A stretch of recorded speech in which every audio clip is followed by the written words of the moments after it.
अस्सलाम वालेकुम दोस्तों, वेलकम टू डेट से। दोस्तों पिछले वीडियो में यानी पिछले टॉपिक में हमने बात किया था कि किस तरीके से एल्गोरिथम को इस्तेमाल किया जाता है और वो एल्गोरिथम क्या होता है, कैसे होता है, और उसमें मैंने पूरा कंप्लीट आपको समझाया था, बताया था एल्गोरिथम्स के बारे में, और काफ़ी डीप नॉलेज आपको उस वीडियो में मैंने आपको दिया था।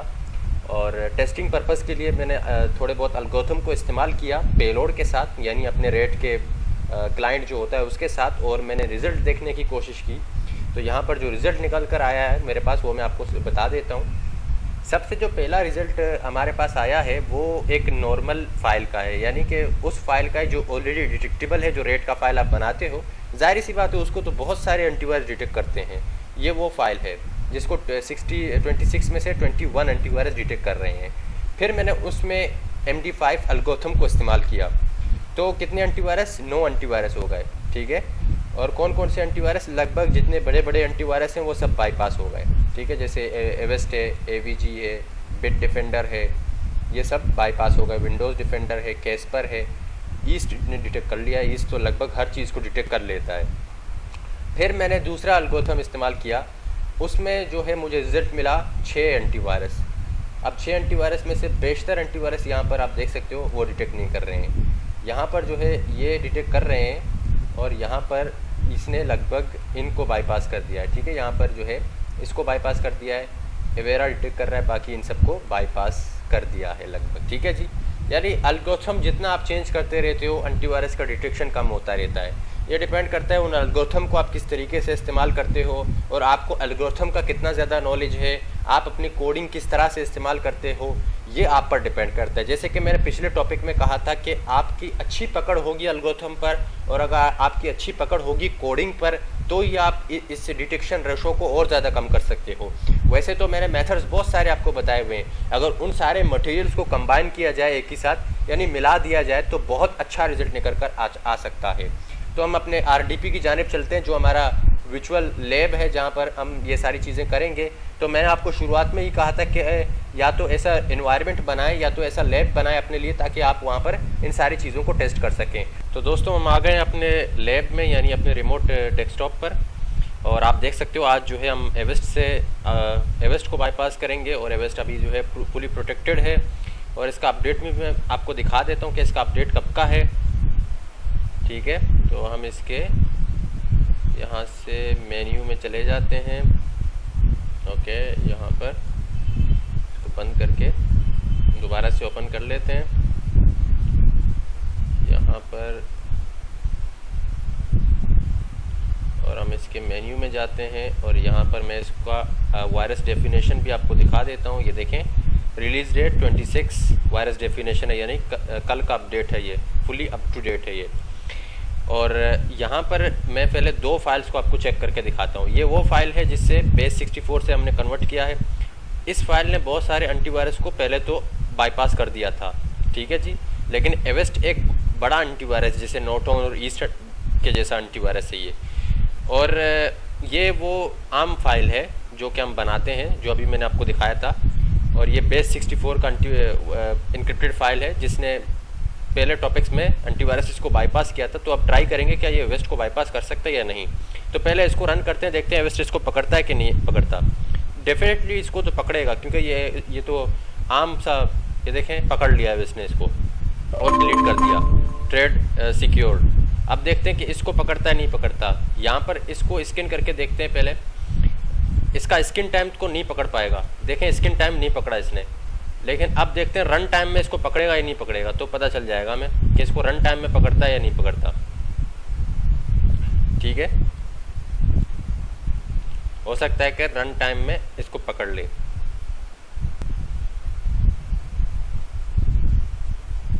तो फिलहाल जो है अभी तक तो नहीं पकड़ा हुआ है, और हमारा कनेक्शन जो है वो बन चुका है। लेकिन फाइल बिहेवियर से भी ये फाइल्स को पकड़ सकता है एवेस्ट। तो उसके लिए आप क्या करते हो कि फ़िलहाल जो है इसको हम यहाँ से अनइंस्टॉल कर देते हैं। लेकिन फाइल बिहेवियर से एवेस्ट फाइल्स को पकड़ सकता है। अगर वो स्कैन टाइम पर ना पकड़े, रन टाइम में ना पकड़े, तो फाइल बिहेवियर से वो डेफिनेटली पकड़ सकता है। तो अब बात करते हैं कि एल्गोरिथम्स का कैसे इस्तेमाल करें किसी पेलोड में। वो तो बने बनाए हुए टूल्स को आप इस्तेमाल करते हो, बने बनाए हुए टूल्स वही जनरेट करेंगे जो वो कोड दिया होगा बनाते वक्त, लेकिन वो तो कभी ना कभी डिटेक्टेबल हो सकते हैं। तो ऐसा कोई मेथड मैं आपको आज बताऊंगा कि आप जब चाहो उनको अपग्रेड कर सकते हो, चेंज कर सकते हो, बदल कर सकते हो, कोड्स को बदल कर सकते हो, स्ट्रिंग्स को बदल कर सकते हो, बहुत सारी चीज़ें उनको चेंज कर सकते हो, बदल सकते हो। तो यहाँ पर एवेस्ट है आपके सामने, ठीक है जी। और फ़िलहाल जो है मैं आपको यहाँ पर विजुअल स्टूडियो पर लेकर चलता हूँ, और ये वही कोड है जिसको मैंने अभी जनरेट किया था, जो पहले भी हमने टॉपिक्स में इस्तेमाल किया था। तो अब एल्गोरिथम का हम इस्तेमाल करेंगे। तो एल्गोरिथम को इस्तेमाल करने से पहले हम जाएंगे दोबारा वीबी में, और विंडोज़ फॉर्म एप्लीकेशन यहाँ पर इसको ओपन कर लेते हैं। विंडोज़ फॉर्म एप्लीकेशन जनरेट करेंगे विजुअल बेसिक में, और यहाँ पर जो है एक मॉड्यूल जनरेट करना होगा हमें, ठीक है, एक मॉड्यूल यानी ऐड करना होगा। तो एक मॉड्यूल यहाँ पर हम ऐड कर लेते हैं, और इस बार हम मॉड्यूल में ही कोड करेंगे, क्योंकि हम एल्गोरिथम का इस्तेमाल कर रहे हैं। तो हम मॉड्यूल में कोड करेंगे। मॉड्यूल में कोड करने से पहले मैं एंटीवायरस को डिसेबल कर देता हूँ, क्योंकि ये हो सकता है कि एल्गोरिथम जो है उसको पकड़ ले, ठीक है, एल्गोरिथम का जो एप्लीकेशन है हो सकता है कि उसको वो पकड़ ले। तो हम यहाँ चलते हैं अपने एल्गोरिथम के एल्गोरिथम कन्वर्टर में। ये सिर्फ एक ही है मेरे पास, वैसे एल्गोरिथम कन्वर्टर्स बहुत सारे होते हैं, अगर आप फॉर्म वगैरह में ढूंढना चाहते हो तो ढूंढ सकते हो, लेकिन मैं इसी से आपको बता रहा हूँ। और इनके अलावा भी बहुत सारे एल्गोरिथम होते हैं, ये तो इसमें इस्तेमाल हो रहे हैं, लेकिन इनके अलावा भी बहुत और भी एल्गोरिथम होते हैं, ठीक है जी। अगर आप ढूंढने की कोशिश करेंगे तो आपको मिल जाएगा। वो चीज़ मैंने आप पर छोड़ दिया है, क्योंकि उसमें अगर आप ढूंढेंगे तो आपको ज़्यादा इल्म हासिल हो सकता है। तो पहले यहाँ पर हम पेलोड जनरेट कर लेते हैं। इस बार हम इस्तेमाल कर रहे हैं एनजे रेट का। एनजे एक रेट है, बहुत ही पुराना रेट है, और इसका जो सब है वो फुली डिटेक्टेबल है। कोई सा भी नॉर्मल एंटीवायरस को डिटेक्ट कर सकता है इसको, जो अभी हमने बनाया है। तो इसको हम ब्राउज़ कर लेते हैं यहाँ से, और यहाँ पर सेलेक्ट कर लेते हैं इसको, ठीक है। सेलेक्ट करने के बाद अब अपनी मर्ज़ी से एक एन्क्रिप्शन सेलेक्ट करते हैं। अब हम क्रिप्टोग्राफी करेंगे। यहाँ पर हर चीज़ को आपको गौर से देखना होगा, और ये एक ऐसा मेथड है जो कभी ख़त्म ना होने वाला है, ठीक है। इसको आप जैसे चाहें इस्तेमाल कर सकते हैं। ये आप पर डिपेंड करता है कि आपकी पकड़ एल्गोरिथम पर कैसी है, जो मैंने आपको पहले कहा है। तो यहाँ पर की दे देते हैं, जैसे की देना बहुत ज़रूरी है, ठीक है, ताकि वो डिक्रिप्ट कर सके फिर प्रोग्राम को।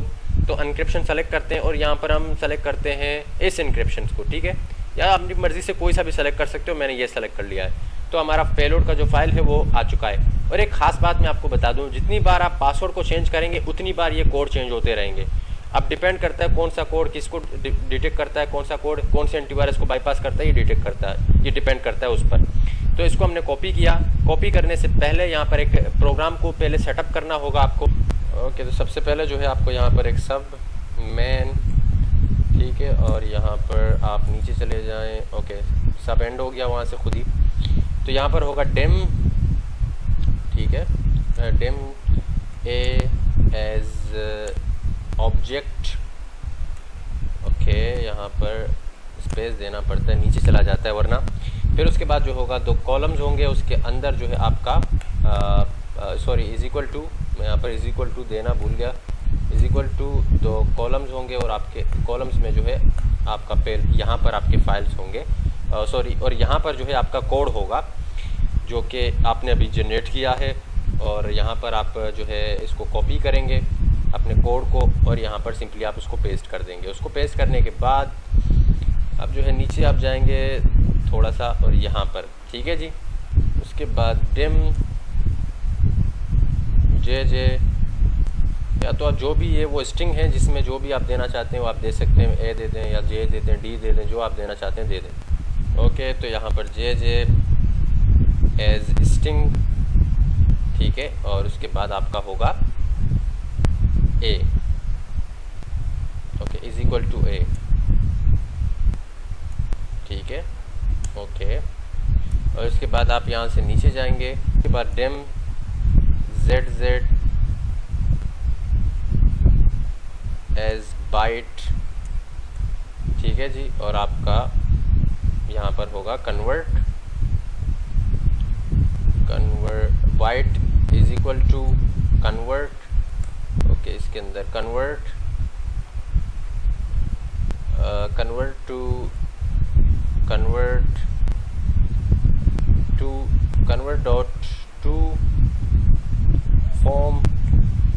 कन्वर्ट टू बेस 64 स्ट्रिंग, ठीक है। यहाँ पर आप इसको सेलेक्ट करेंगे, ठीक है जी। और उसके बाद यहाँ पर ओके, यहाँ से जो है इसको रिमूव कर दें आप, और यहाँ पर जो है फ्रॉम बेस 64 होगा, ठीक है जी, फ्रॉम बेस 64 और 2 कॉलम। उसके बाद कॉलम में यहाँ पर दरअसल इसको पॉइंट किया जाएगा जो भी आपने यहाँ पर दिया होगा। यहाँ पर मैंने जे दिया तो मैं जे को पॉइंट कर देता हूँ। उसके बाद यहाँ पर इसको क्लोज़ कर देते हैं। उसके बाद यहाँ पर एक कॉलम दे दें आप, और यहाँ पर जो है आपका एक दूसरा कॉलम दे दें, और यहाँ पर जो है आपका पासवर्ड होगा, ठीक है जी। तो यहाँ पर हमारा पासवर्ड क्या है, वो ये है जो हमने दिया होगा यहाँ पर, क्योंकि इसी से फिर डिक्रिप्ट होगा तो हम अपना पासवर्ड जो है यहाँ पर आप पेस्ट कर सकते हैं। याद रहे, जितना मुश्किल पासवर्ड पेस्ट करेंगे ज़्यादा बेहतर है, और ये अपनी मर्ज़ी से आप कर सकते हो, ठीक है जी। लेकिन याद रहे कि इनको आप फिर गलत नहीं करना है, आपको ये गौर से आपको देखना होगा। यहाँ पर जो है ये एरर आ रहा है इसका, यहाँ पर कॉलम देना हम भूल गए, ठीक है। कॉलम के बाद जो है यहाँ पर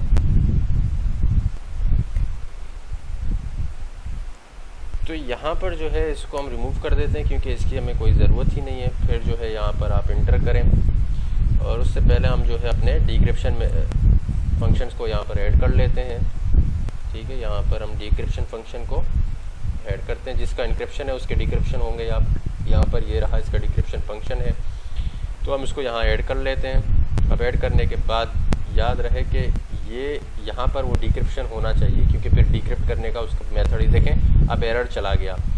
एरर जाने का यही मतलब होता है कि ये आपको यहाँ देना होगा कि आप किस चीज़ का डिक्रिप्ट करना चाहते हो, फिर कन्वर्ट करना चाहते हैं, तो इसका यहाँ पर आपको देना पड़ेगा जो इंक्रिप्शन आप इस्तेमाल करेंगे, ठीक है। और यहाँ पर जो है क्रिप्टोग्राफी को इंपोर्ट करना होगा, क्योंकि क्रिप्टोग्राफी ही इस्तेमाल हो रहा है। और ये टेक्स्ट यहाँ पर ओके, यहाँ पर ये चाहो तो आप डायरेक्ट वहाँ पर भी लिख सकते हो, import system.txt, ठीक है।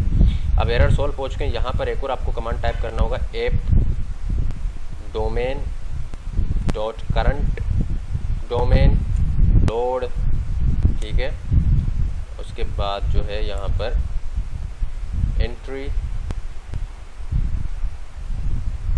पॉइंट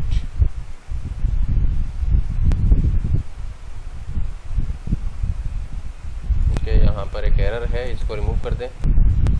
डॉट यहाँ पर जो है ये होगा, और दरअसल यहाँ पर एंट्री पॉइंट इसका ZZ है।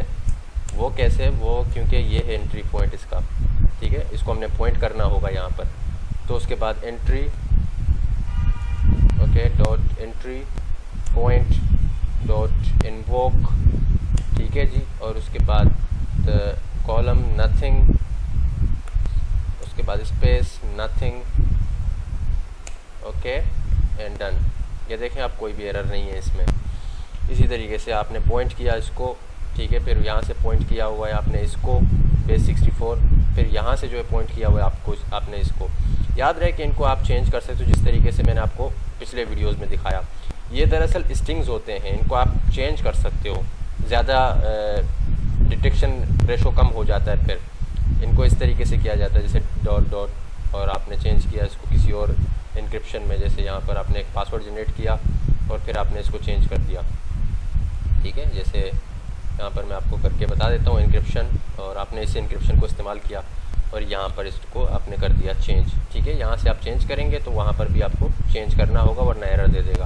आपने यहाँ पर भी कर दिया, और उसके बाद जो है आपने ये इस जे को यहाँ से चेंज किया, और यहाँ पर जो है इनको स्ट्रिंग कहते हैं, तो स्ट्रिंग को इसी तरीके से चेंज किया जाता है। तो यहाँ पर आपने ये जे को भी चेंज कर दिया इस फॉर्मेट में। तो यहाँ पर आपने इसको चेंज किया, फिर आप जो है यहाँ से भी इसको चेंज करेंगे, इसी तरीके से इनको चेंज किया जाता है। तो ये पूरा सिस्टम होता है, तरीका होता है कि किस तरीके से होता है, ठीक है। तो उसमें आपने देखा उस पिछले वीडियो में जब हमने इसको रन किया तो एक फॉर्म ओपन होकर आया। तो हम नहीं चाहते कि वो फॉर्म ओपन हो, ये डायरेक्ट हिडन मोड में एग्जीक्यूट हो। तो उसके लिए हम क्या करेंगे कि यहाँ पर हम क्लिक करेंगे, इसके प्रॉपर्टीज़ में जाएंगे, और यहाँ से हम फॉर्म एप्लीकेशन को बंद कर देंगे, और यहाँ पर जो है डायरेक्ट सब को जो है मेन सब को पॉइंट कर देते हैं, स्टार्टअप प्रोजेक्ट को मेन सब कर देते हैं। उसके बाद हम सिंपली इसको कर देंगे बिल्ड, ठीक है। अब बिल्ड करने के बाद हमें पता चल जाएगा कि इसमें कोई एरर है कि नहीं है। ये देखें सक्सेसफुली बिल्ड हो गया है। उसके बाद जो है हम जाते हैं फाइल एक्सप्लोरर में, जहाँ पर रखा है वहाँ पर हम जाते हैं, और ये रहा, ठीक है जी। अब जो है इसको इनेबल करते हैं। इनेबल करने के बाद इसको स्किन करते हैं, देखते हैं कि स्किन में इसको पकड़ता है या नहीं पकड़ता, हमें पता चल जाएगा। ये देखें नहीं पकड़ा इसने। अब सिंपली इसको रन करते हैं, देखते हैं कि वर्क करता है कि नहीं करता, उससे भी हमें पता चल जाएगा कि वर्क करता है कि नहीं करता। बाज़ वक़्त एरर भी हो सकता है। और अब देखते हैं कि वर्क करता है नहीं करता। कनेक्शन बन गया तो समझो सक्सेसफुली वर्क कर रहा है, आपका पेलोड जो है वो एल्गोरिथम के इनक्रिप्टेड हो चुका है। ये इसको मैनुअल मेथड बोलते हैं। और इसमें आप जितना दिमाग लगा सकते हैं लगाएं। इसमें जितना दिमाग आप लगाएंगे उतना डिटेक्शन रेशो कम होता रहेगा एंटीवायरस का। तो दोस्तों ये जो है मैंने दोबारा इनक्रिप्ट किया है, क्योंकि उसको एवेस्ट डिटेक्ट कर रहा था जो इनक्रिप्शन हमने किया था, तो मुझे वीडियो को पॉज करना पड़ा और ये दोबारा मैंने दिस इनक्रिप्शन को इस्तेमाल किया है। और आप देखते हैं कि इसको एवेस्ट पकड़ता है नहीं पकड़ता। उसका जो रन टाइम था उसको एवेस्ट ने बाईपास किया था, लेकिन सॉरी स्किन टाइम को एवेस्ट ने बाईपास किया था, लेकिन रन टाइम को एवेस्ट डिटेक्ट कर रहा था। तो मैंने इसको अभी नए इनक्रिप्शन में तब्दील किया। देखते हैं क्या हमारा कनेक्शन बनता है नहीं बनता। पहले स्किन भी कर लेते हैं इसको, ठीक है। एवेस्ट से यहाँ पर स्किन कर लेते हैं इसको एवेस्ट से, क्लीन है, ठीक है जी। और अब देखते हैं कि हमारा कनेक्शन बनता है कि नहीं बनता। ये देखें हमारा कनेक्शन बन गया है, ठीक है। और एवेस्ट अब इसको डिटेक्ट नहीं कर रहा है। इनक्रिप्शन को चेंज करने पर एवेस्ट डिटेक्ट नहीं करता। और यहाँ पर मैंने तब्दीलियाँ की, मैंने पासवर्ड चेंज कर दिया, कुछ इस जो है स्ट्रिंग में चेंज कर दिया, और मैंने इनक्रिप्शन को चेंज कर दिया। यहाँ पर इनक्रिप्शन को चेंज करने के बाद मैंने इनको भी चेंज कर दिया, जिस पर हमने वेरिएबल दिए थे उनको चेंज कर दिया। तो इससे करने से ये होता है कि एवेस्ट इसको डिटेक्ट नहीं कर पाता। बाकी उस इनक्रिप्शन को तो रन टाइम में डिटेक्ट कर रहा था, स्किन टाइम में नहीं कर रहा था। बाकी इसको स्किन टाइम और रन टाइम दोनों पर बाईपास कर दिया है आपके सामने, ठीक है जी। तो मैं दोस्तों ये वीडियो आपको पसंद आएगा। फिलहाल मुझे दीजिए इजाज़त, इंशाल्लाह फिर मिलेंगे नेक्स्ट टॉपिक में। अल्लाह हाफ़िज़।